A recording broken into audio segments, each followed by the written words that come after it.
BJP देखिए बंगाल में आगे 73 बीजेपी 69 टीएमसी। 26 मिनट की काउंटिंग हो चुकी है, आधा घंटा होने वाला है। पोस्टल बैलेट में टीएमसी और बीजेपी में कांटे की टक्कर। संजीव, क्या ये मिला जुला जो पोस्टल बैलेट का रुझान है, आपको क्या समझ में आ रहा है? इसमें कुछ केंद्र सरकार के कर्मचारी भी होंगे, कुछ राज्य सरकार के भी होंगे। क्या वो स्प्लिट इसीलिए होते हुए दिख रहे हैं क्या?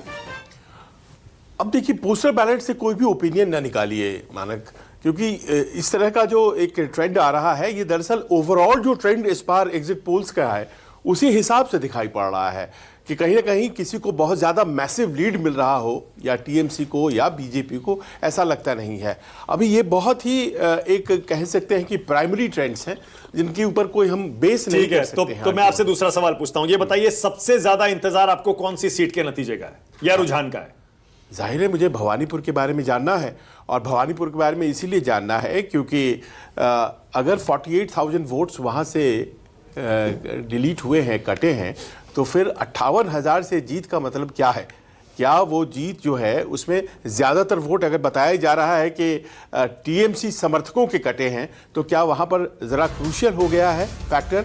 और वहाँ जैसा कि सुकेश कह रहे थे, सोच समझकर भेजा गया है शुभेंदु अधिकारी को, क्योंकि वहाँ पर भवानीपुर में एक बहुत इंपॉर्टेंट फैक्टर ये भी है कि बहुत बड़ी संख्या में माइग्रेंट कम्युनिटी है जिसने कि कोलकाता को जलुकबारी से हिमंता बिस्व शर्मा आगे चल रहे हैं। जलुकबारी से हिमंता बिस्व शर्मा बीजेपी के मुख्यमंत्री भी हैं और उम्मीदवार भी हैं, आगे चल रहे हैं वो। पहली बार हिमंता बिस्व शर्मा अपने नाम पर यह चुनाव लड़ रहे हैं। पिछली बार आपको पता ही है सर्बानंद सोनोवाल सीएम थे, उनके नेतृत्व में बीजेपी जीती, हिमंता बिस्व शर्मा को सीएम बनाया गया। इस बार वो पूरा का पूरा चुनाव असम का अपने दम पर अपने नाम पर लड़ रहे हैं, और इसीलिए देखिए उनके नाम ही नहीं, पूरी बीजेपी की असम में प्रतिष्ठा दांव पर लगी हुई है। संजीव, ये जो हम बार बार ये कह रहे हैं कि वोट काट दिए गए, वो शायद ममता बनर्जी के समर्थक थे, मुझे लगता है हमको इस पे थोड़ा सोचना चाहिए कि क्या हमको इस तरह कहना चाहिए कि बीजेपी के जो नाम कटे वो टीएमसी के समर्थकों के कटे या बीजेपी के कटे? क्योंकि इलेक्शन कमीशन के मुताबिक तो ये वो लोग कटे ना जो तो डेड हैं या शिफ्टेड हैं या फिर डुप्लीकेट वोटर्स हैं, वो शायद वोट नहीं डालते थे। क्योंकि अगर हम ये मान रहे हैं कि वो वोट डालते थे, उनकी जगह कोई और वोट डालता था, इसका मतलब वहां फ्रॉड होता था। नहीं, देखिए दो बातें हैं। एक तो ये है कि एसआईआर इसके पहले भी बिहार में हुआ, और वहाँ पर जब हुआ वोट काटे गए, बहुत से लोगों ने प्रोटेस्ट किया, उसमें हर एक दल के लोगों ने प्रोटेस्ट किया। लेकिन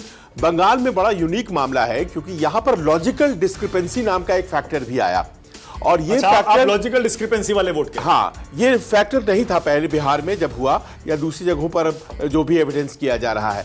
अब इस लॉजिकल डिस्क्रिपेंसी के मामले में कम से कम 27 लाख ऐसे वोट आ गए सामने जो वोट ही नहीं कर पाए, तो वोट किसके थे? दूसरा, ये जो सारा प्रोसेस था एसआईआर का और लॉजिकल डिस्क्रिपेंसी वाला मामला, इसमें अगर कोई बहुत एक्टिवली विरोध करता दिखा तो वो टीएमसी थी।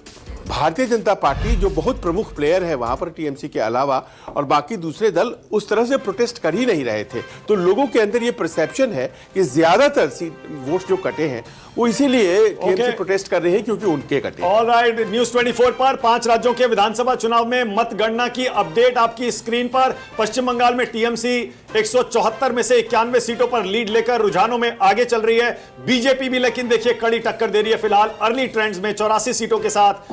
कांग्रेस को 1 सीट मिलती हुई शुरुआती ट्रेंड्स में दिख रही है। असम में बीजेपी प्लस यानी एनडीए 44 सीटों के साथ 59 में से एक प्रचंड बहुमत की तरफ अर्ली ट्रेंड्स में बढ़ती हुई दिख रही है। और स्क्रीन पर आप देखेंगे इस तरफ केरलम और तमिलनाडु के ट्रेंड्स, यहां पर यूडीएफ और एलडीएफ में अभी भी टक्कर दिखाई दे रही है।